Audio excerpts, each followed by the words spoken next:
heureuse d'être là avec toi aujourd'hui pour te présenter le travail que j'ai réalisé sur ma thèse professionnelle qui du coup était sur la thématique de développer le revenu dans les parcs à thème grâce au smartphone. Donc tout d'abord, je vais te présenter un peu ma démarche dans cette soutenance. J'ai vraiment une volonté de mettre d'abord en exergue les piliers de cette thèse pour ensuite présenter un tout petit peu la méthodologie et vraiment se concentrer sur les résultats de la thèse et ouvrir aussi sur les possibilités de développement de cette thèse, parce que tu vas voir, on va pouvoir aller beaucoup plus loin que ce que j'ai pu étudier. Donc c'est ça qui est intéressant. Donc déjà, les premiers piliers que j'aimerais mettre en avant dans cette introduction, c'est vraiment l'importance des parcs d'attractions en France, parce que vraiment c'est des milieux qui sont très dynamiques. On a plus de 100 000 emplois créés en France, et 10 milliards de retombées économiques, mais également 500 millions réinvestis chaque année. Donc c'est vraiment un secteur économique qui va en croissance. Et en France, rien qu'en France, c'est 600 parcs, mais qui attire quand même 65 millions de visiteurs par an. Donc c'est quand même d'un point de vue touristique aussi des moteurs touristiques, ce qui représente une retombée, de tourisme d'environ 20% sur les revenus nationaux. Mais bien sûr, c'est aussi d'un point de vue purement régional des moteurs à eux tout seuls. On pense à l'Île-de-France avec le parc Astérix et Disneyland de Paris, mais j'ai aussi d'autres régions en tête qui tirent beaucoup parti de leur parc. C'est notamment la Bourgogne-Franche-Comté avec Nick Leland. Donc il y a vraiment je dirais, une dynamique nationale, mais également régionale grâce au parc. Et n'empêche, c'est quand même 6 à 5% de croissance par an d'un point de vue parc. Et si on prend les résultats de la Compagnie des Alpes qui détiennent Futuroscope et Astérix, c'est quand même une croissance sur le premier semestre de 11,9% rien que pour les parcs de la Compagnie des Alpes. Donc on est vraiment sur, je dirais, un milieu qui continue à croître et il y a encore du potentiel de développement. Et donc c'est pour ça que d'un point de vue économique et touristique, moi je trouve ce domaine très intéressant. Il y a voilà, matière à développer. Et comme je le disais, à différentes échelles, et ça c'est très important pour ma thèse, c'est de voir les différentes échelles. S'il y a des gros parcs nationaux, des parcs régionaux et des parcs beaucoup plus modestes. Et c'est tout ça qui fait l'écosystème des parcs qui le rend intéressant, notamment en France. Le second pilier de mon étude, qui est très important, c'est bien sûr le smartphone, parce que voilà, toute mon étude repose sur cette technologie et ses usages. Et donc là, j'ai pris quelques chiffres clés de l'étude qui avait été sortie en 2023 par, je crois que c'était la Bourse numérique ou une de ces études. Et du coup, c'était vraiment 87% de la France qui était équipée en smartphone, les foyers français. Pour les 25-39 ans, c'est 2h40 de temps passé sur les smartphones par jour. Et d'un point de vue global, c'est 36% passé sur les réseaux sociaux pour toute la population, pas seulement pour la tranche 25-39 ans. Donc il y a vraiment voilà, une omniprésence du smartphone au quotidien, dans nos vies personnelles, dans nos vies professionnelles. C'est un outil quand même qui est aujourd'hui voilà, multifonction, multiterrain. On va pouvoir le mettre dans les transports en commun, on va pouvoir le mettre dans son canapé. On peut vraiment utiliser le smartphone dans plein de situations possibles. Et c'est ce qui le rend très intéressant, c'est qu'il va il va apporter une certaine flexibilité aussi bien sur la façon de communiquer, la façon de partager et la façon de consommer l'information, mais également la consommer tout court. Parce que c'est 45% quand même des gens qui sont prêts à acheter sur smartphone. Et ça, c'est pas non plus anecdotique de voir que les gens font confiance aussi à leur mobile pour voilà, acheter des choses et consommer avec. Donc c'est vraiment aussi ça qui va être intéressant aujourd'hui à exploiter dans les parcs. Mais avant de présenter ma problématique qui tourne autour de ça, j'aimerais aussi ajouter un peu mes convictions personnelles, ce pourquoi j'ai été amenée à parler de ça. Donc bien sûr, je pense que tu l'auras compris, je suis d'abord une fan de parcs d'attractions, donc j'ai beaucoup moi-même visité des parcs. Et moi, j'y vais personnellement pour déconnecter. Je me dis, j'y vais pour passer du bon temps, pour me promener, pour voir, avoir des sensations, avoir des émotions. J'y vais pour vraiment me déconnecter. Et lors de mes visites, j'étais très étonnée en fait de constater que les gens étaient sur leur téléphone. Dans les files d'attente, ils étaient sur YouTube, ça scrollait Instagram, ça scrollait TikTok, ça n'arrêtait pas. Et moi, je ne comprenais pas en fait pourquoi les gens venaient pas pour déconnecter comme moi je le faisais. Moi, je ne comprenais pas ça. Et là, en fait, un événement de parc de fans de parc d'attractions, donc c'était le Parc Fan Event en 2023, en novembre 2023. J'ai rencontré différents professionnels et j'ai pu aborder la thématique avec ces professionnels, notamment Rémi Cordron, qui est du coup chef de projet au Futuroscope, avec qui j'ai pu faire une interview pour la thèse. Et en fait, on discutait de cette thématique. un peu comme ça. Et lui-même me disait que pour lui, le téléphone, c'était un compagnon de visite, mais plus un outil anecdotique dans la visite. Et pour lui, le rôle d'un parc à thème, c'est vraiment d'offrir une expérience immersive au visiteur et de l'aider à déconnecter de sa vie quotidienne, de son train-train quotidien. Et pour lui, c'était très important que les parcs aient cette démarche et au contraire essaient de mettre de côté un peu les smartphones pour encourager les visiteurs à s'immerger pleinement dans le parc. Et c'est vrai que du coup, on voyait une dualité entre les attentes des parcs, je veux dire, les aspirations des parcs et les usages réels des visiteurs où au final, on se rendait compte, ils étaient toujours sur leur téléphone, quoi. Et du coup, c'est un peu de ça qu'est née ma thèse. C'était un peu comment, en fait, bah, euh, partir du principe qu'ils soient avec leur téléphone, mais les aider, nous, les gestionnaires de parc, à rendre ce téléphone beaucoup plus en cohérence avec ce que le parc a à offrir. Et créer une cohérence, et connecter tout ça, et créer une immersion pour que, en fait, le téléphone soit un vrai compagnon de visite, mais qui ne pollue pas la visite des visiteurs sur place. D'où la problématique de comment le marketing digital expérientiel, basé sur les usages du smartphone, peut-il développer les revenus d'un parc à thème. Parce que un lien très simple entre avoir une expérience de visite qualitative positive pour le visiteur impacte directement le revenu, tout simplement parce qu'un visiteur heureux va tendance à plus consommer, à parler positivement d'un parc, à vouloir revenir. Et tout ça, ça peut impacter le revenu, on va le voir. J'ai un peu décrit les impacts directs du revenu après. Mais il y a une corrélation entre une expérience positive et développer un revenu. Et tout ça, bien sûr, comme tu l'auras compris, ça va se baser sur un marketing digital expérientiel, c'est-à-dire sur la thématisation et le storytelling des parcs. D'où le fait que je m'intéresse plus au parc à thème qu'au parc d'attractions, parce que pour moi, un parc à thème, il y a vraiment l'aspect thématisation qui va rentrer en compte, alors qu'un parc d'attractions, ça va être moins le nerf de la guerre, je dirais ça comme ça. Donc ça, c'est vraiment, on va dire, comme ça que je suis arrivée à cette thèse. Juste pour continuer, j'aimerais juste faire un petit éclairage méthodologique comme ça. Tu vas mieux comprendre aussi les différentes ressources qui vont alimenter ma réflexion. Bon, bien sûr, il y a eu les ressources, je dirais, purement académiques, donc tout ce qui est lecture. Donc, il y a eu une trentaine de textes lus, donc aussi bien sur la question des parcs à thème, forcément, des parcs d'attractions, mais également, je me suis intéressée beaucoup aux applications mobiles, donc en dehors de ces secteurs. Parce que vraiment, les applications mobiles, on va le voir, c'est le nerf de la guerre aussi des parcs pendant une visite. Donc, c'était très intéressant de voir ce qui est fait aussi dans d'autres secteurs. Je pense notamment aux musées qui développent beaucoup les expériences digitales des visiteurs. Voilà, il y a différents, je dirais, domaines voisins au parc qui sont très intéressants à prendre en compte.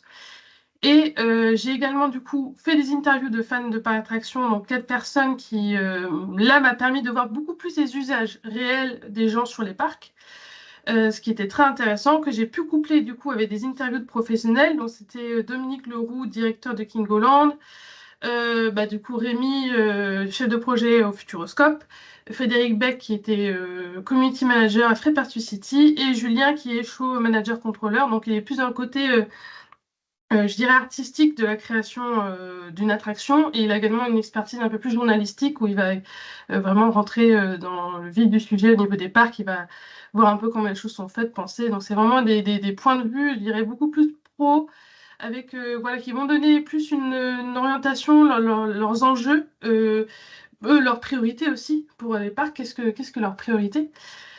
J'ai couplé à ça du coup à des observations sur le terrain de groupes d'usagers donc dans des parcs. Donc c'était des groupes de 4 à 30 personnes. Donc c'était vraiment là pour voir les usages vraiment en temps réel, voir ce qui est fait réellement et pas juste ce qui est dit via les interviews. Donc et j'ai fini par une analyse d'applications mobiles. Donc c'était tout ce qui est Disneyland Paris, Astérix, Futuroscope et Europa Park pour voir vraiment les fonctionnalités des applications, les stratégies aussi mises en place sur ces applications pour le visiteur. Donc tout ça, ça a permis de nourrir mon étude. Tout d'abord, du coup, pour présenter ces résultats, j'aimerais mettre en avant le parcours digital que j'ai pu constater au travers de cette étude. Donc vraiment, le visiteur va avoir un parcours en 3 temps, avant, pendant et après la visite, et on peut actionner ces 3 périodes par différents outils. Et là, j'ai mis en avant quelques outils vraiment phares que j'ai pu voir dans mon étude, mais bien sûr, il y en a d'autres. Mais là, c'est vraiment les outils propres au marketing digital expérientiel qu'on peut actionner. Donc, bien sûr, les réseaux sociaux. Ça, c'est la vitrine phare des parcs aujourd'hui pour se faire connaître, pour créer du lien, pour créer une communauté. Et Frédéric Beck l'explique bien pour Free City. Il a créé une communauté très forte sur Facebook à l'époque. Et il a pu voilà, développer la notoriété du parc grâce à cette communauté. Et aujourd'hui, il est sur Instagram, il est sur TikTok. Et il continue voilà, à faire vivre tout ça. Les sites web, bien sûr, c'est vraiment, je dirais, la vitrine pratique des parcs. Les visiteurs vont pouvoir s'informer, voir les, temps les horaires d'ouverture, vraiment des informations pratico-pratiques, s'intéresser sur l'univers du parc, réserver des billets en ligne, très important. Et ça, c'est vraiment pas négligé par n'importe quel parc, notamment que ce soit régional ou national. C'est vraiment la vitrine phare, c'est le site web. L'application mobile, le nerf de la guerre pendant la visite notamment, parce que c'est vraiment l'outil direct qui permet d'avoir un lien avec le visiteur, un lien privilégié, limite dans l'instantanéité, et ça c'est très intéressant à exploiter pour une visite, au cours d'une visite. C'est également un outil formidable pour tout ce qui est organisation de visite. Donc, qui dit organisation dit optimisation, qui dit optimisation dit client content parce qu'il a fait beaucoup de choses, et ça c'est très important. Un outil qui est souvent peut-être remis en question, c'est l'emailing, mais moi j'y vois vraiment une grosse force pour l'emailing. Tu vas le voir après, parce que j'ai pris un exemple particulier. Mais l'emailing, c'est quoi? C'est vraiment le contact avant, pendant, après. Avant, tout simplement parce que on attend l'email de confirmation de réservation. C'est tout bête, mais on a son QR code sur son email et c'est ça qu'on utilise pour entrer dans le parc. Donc c'est vraiment pas à négliger parce que c'est le premier contact direct avec le futur visiteur. Avant une visite sur le parc, ça peut être aussi un très bon moyen, bah, voilà, d'activer certaines offres, d'activer certains services à promouvoir pendant sa visite. Donc pourquoi pas inciter à des réservations supplémentaires, inciter le visiteur à organiser sa visite et à réserver des choses. Et après la visite, bah, c'est le petit mail de remerciement, mais aussi c'est aussi le mail qui va réactiver cet ancien visiteur pour le faire revenir avec des offres promotionnelles ou alors des offres aussi, on va le voir, personnalisées, une communication personnalisée. C'est malgré tout, certes, une façon de communiquer qui paraît un peu, voilà, aujourd'hui désuet, mais ça reste malgré tout une façon privilégiée. Et quand elle est bien faite, elle peut vraiment être très intéressante. Et j'ai un exemple très pertinent que je te présenterai tout à l'heure. Et le dernier point que j'aimerais aborder, c'est la question des jeux, parce que vraiment, j'ai vu que les jeux, c'était très populaire au sein des parcs, parce que pendant une visite, un jeu, c'est quoi? C'est bah, du temps d'attente. C'est qu'on a un file d'attente, on joue à un jeu. Si le parc propose un jeu, c'est encore mieux. Ça permet voilà, aux visiteurs de patienter. Mais un jeu, c'est aussi un lien après une visite, parce que ce soit je pense, jeux ou même des films, on va prolonger en fait l'univers du parc après une visite et permettre ainsi aux visiteurs de prolonger un peu sa visite ou tout du moins de garder en mémoire ses visites passées et pourquoi pas ainsi réenclencher une nouvelle visite ou en tout cas parler positivement de son expérience. Et en fait, l'idée, c'est à travers des supports comme ça qui étendent l'univers d'un parc, que ce soit jeux, films ou séries, etc., il y a vraiment un lien qui va se créer sur le long terme. Donc ça, c'est vraiment les 5 piliers que j'ai vraiment retrouvés régulièrement dans les différentes stratégies de parc. Et justement, c'est ce qui vient étayer mes résultats. Donc déjà, tu l'auras compris, mobile first, donc avoir tout pensé pour les smartphones. Bien entendu, ça paraît de soi, mais c'est vraiment penser à un site responsive qui peut être adapté sur mobile. L'application mobile, elle doit être pensée mobilité avant tout, c'est-à-dire que quand on est sur un parc, on marche, on va pas être notre attention va pas être focus sur le téléphone. Non, il faut aussi une ergonomie de téléphone qui est pensée pour les gens qui marchent. Donc ça va être voilà, des systèmes de notification, des push de notifications, un design aussi particulier, et on va vraiment simplifier aussi l'utilisation du smartphone dans ces cas d'usage. Ça va être voilà, plein enfin, on va dire qu'il faut penser la stratégie sur la mobilité et le smartphone en lui-même, quoi. Et notamment, on le pense à travers du coup ce fameux marketing digital expérientiel, où la clé de voûte de ce mot, c'est vraiment l'expérientiel. L'expérientiel, pourquoi et sur quoi? C'est surtout la thématisation et le storytelling. Parce que là, je te rappelle, on parle de parc à thème, où le caractère différenciant des parcs à thème, c'est bien sûr leur thématisation. Ils ont vraiment développé une thématisation unique, qui se veut unique, un storytelling aussi poussé, et il faut jouer en fait sur ce que le parc a créé pour lui, pour l'entité parc, pour le transposer sur les téléphones et pour créer une sorte de chemin comme ça où la thématisation du parc va venir nourrir le parcours digital du visiteur, où on va créer une immersion digitale dans le parcours digital, on va créer de la cohérence. Et tout ça, ça va alimenter le parcours, ça va le rendre beaucoup plus voilà, immersif et engager le fameux visiteur dans sa visite. On aura un visiteur acteur et engagé de sa visite parce qu'on va avoir créé vraiment un parcours exclusif pour le parc. Et notamment, cela peut passer par la personnalisation parce que rendre acteur un visiteur, c'est bien, mais on peut aussi pousser la chose en personnalisant le parcours. Et un exemple tout bête, ce qui est fait beaucoup aujourd'hui, c'est que les parcs proposent des expériences de visite personnalisées. Tu vas mettre tes préférences de visite, si tu es en groupe entre amis, tes personnages préférés, disons, tu mets toutes ces informations-là et le parc va te générer un parcours de visite optimisé pour ce que toi, tu aimes et te permettre ainsi de passer la meilleure journée possible.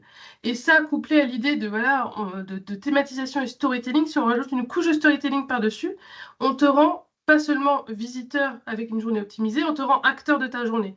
On va te dire, bah voilà, tu vas être, pourquoi pas, un héros qui va devoir mener des quêtes au sein du parc et ainsi dérouler une histoire où tu vas être amené à être beaucoup plus engagé dans ta visite. Et notamment pour ça, j'ai pris l'exemple d'emailing du parc Phantasialand. Donc c'est un parc allemand qui a un emailing assez unique que je n'ai pas encore vu ailleurs. Et en fait, cette façon de, de rendre acteur le visiteur, c'est vraiment ça. C'est donc voilà, c'est là j'ai fait une réservation d'hôtel toute bête. Donc j'ai réservé l'hôtel du parc qui est sur un thème steampunk ou aventurier.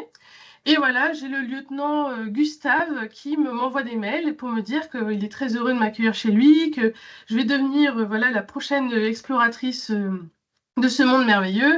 Et il y a une mise en scène de l'emailing où vraiment on va avoir des mots-clés forts qui va déjà nous mettre dans l'ambiance. Donc déjà 120 000 pieds dans cet hôtel, je vois à peu près ce que je vais vivre. Et là, je vis une véritable expérience. Je me sens acteur de ma visite.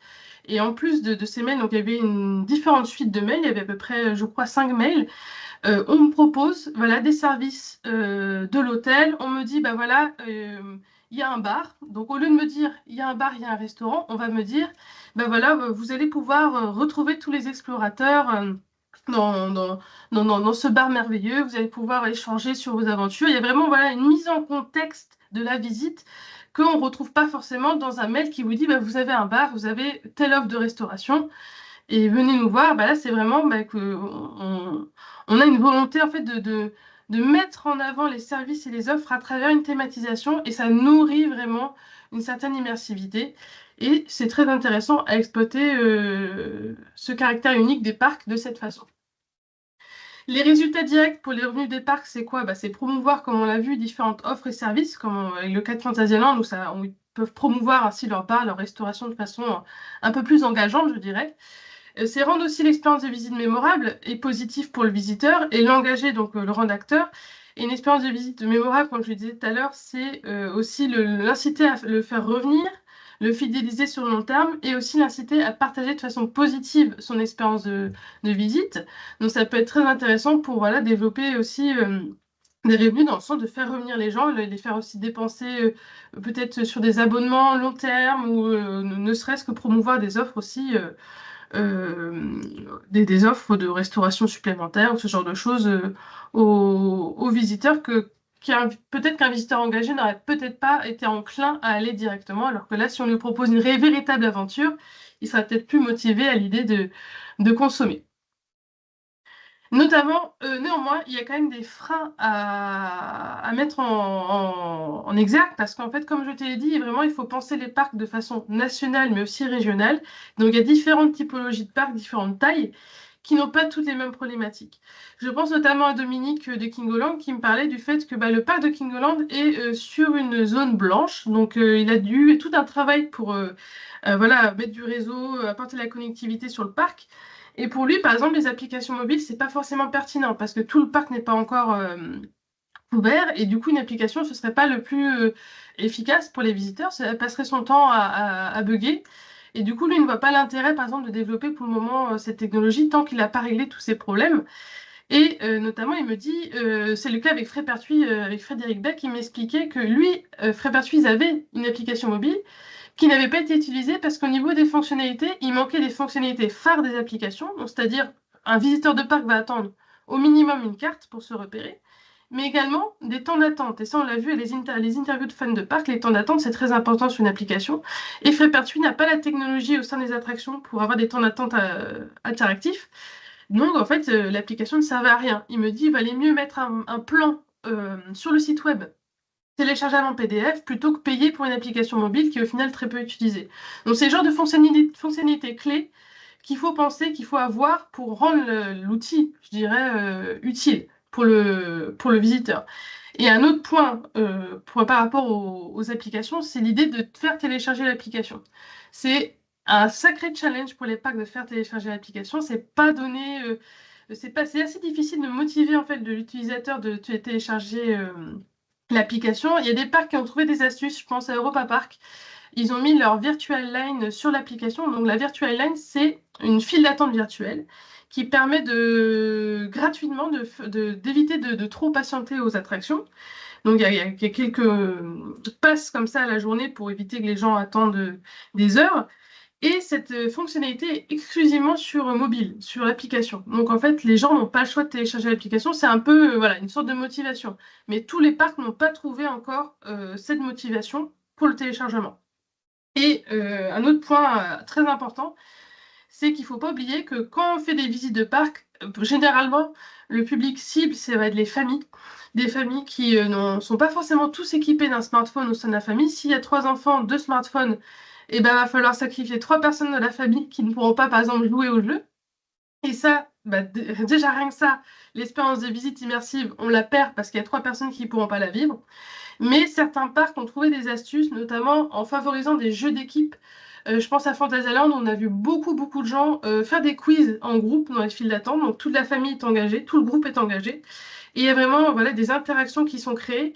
Mais là encore, tous les parcs n'ont pas trouvé l'astuce. Il y a vraiment encore beaucoup de parcs qui sont sur des jeux individuels où bah, la question de l'équipement se pose, quoi. L'équipement et le contexte d'utilisation en groupe est remis aussi en question. La portée du sujet, rapidement, bien sûr, j'ai parlé de parc, mais pour moi, ce sujet, on peut l'étendre à beaucoup de domaines. Forcément, les musées-expositions, parce que c'est des domaines assez voisins. On parle d'expériences immersives, on parle de visiteurs, donc c'est vraiment des notions qu'on a en commun avec les musées-expositions, avec aussi des volontés de digitalisation communes.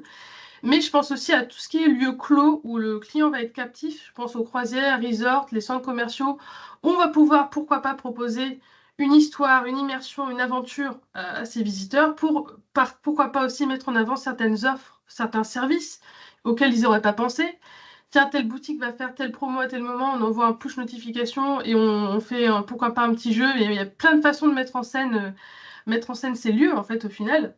Et notamment, pareil, les salons, les foires, tout ce qui est ville, il y a une façon aussi de, pourquoi pas, rendre l'habitant engagé dans sa ville aussi via ce genre de technologie et via ce genre de façon de communiquer et de rendre immersif en fait la chose. Donc il y a vraiment, je pense, selon moi, différentes façons d'appliquer le sujet à différents domaines.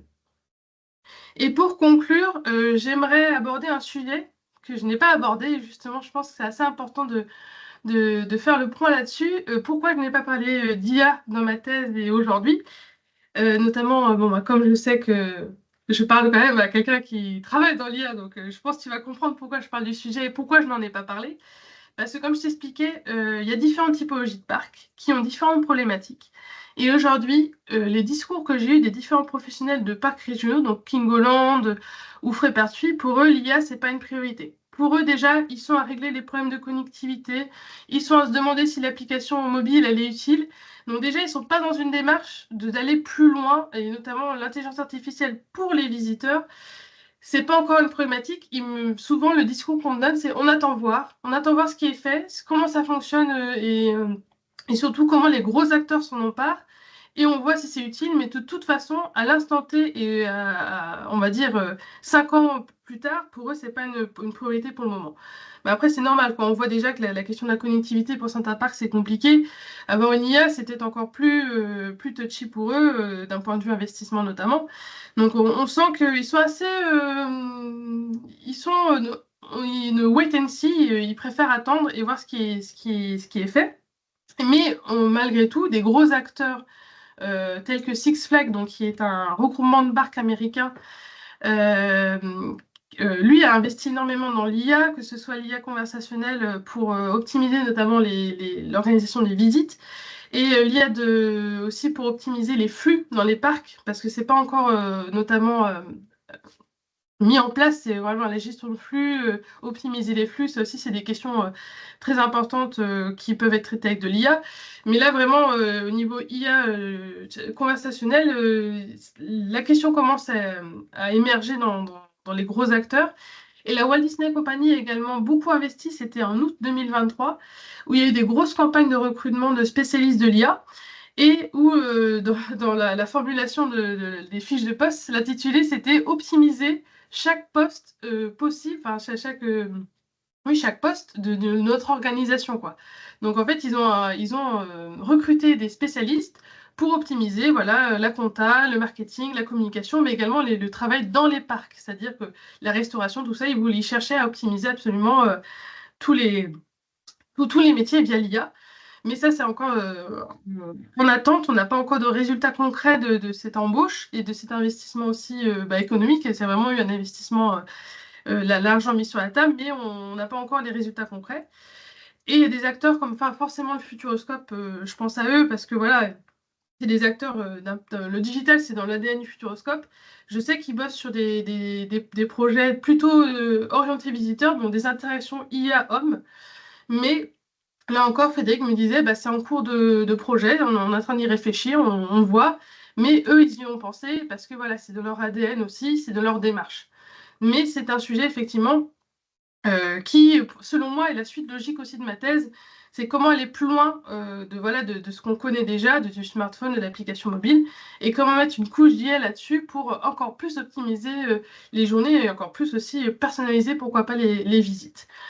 Donc c'est ainsi que se termine ma thèse sur une ouverture un peu IA. J'espère que cela t'aura plu.